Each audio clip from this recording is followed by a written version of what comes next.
I am Jitendra Ningomba, Coordinator of Coordinating Committee of Manipur Integrity. COCOMI has declared a social boycott over the Manipur government for its failure to respect the people's resolution requesting state government to summon a special assembly session by 5th August 2023 that was adopted by the government, adopted by the people's mass rally against narco terrorism, comprising of several lakhs of the people on 29th July 2023 at Habda County.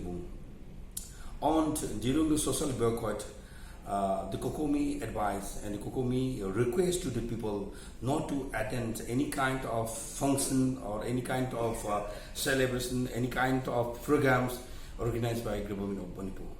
Thanks.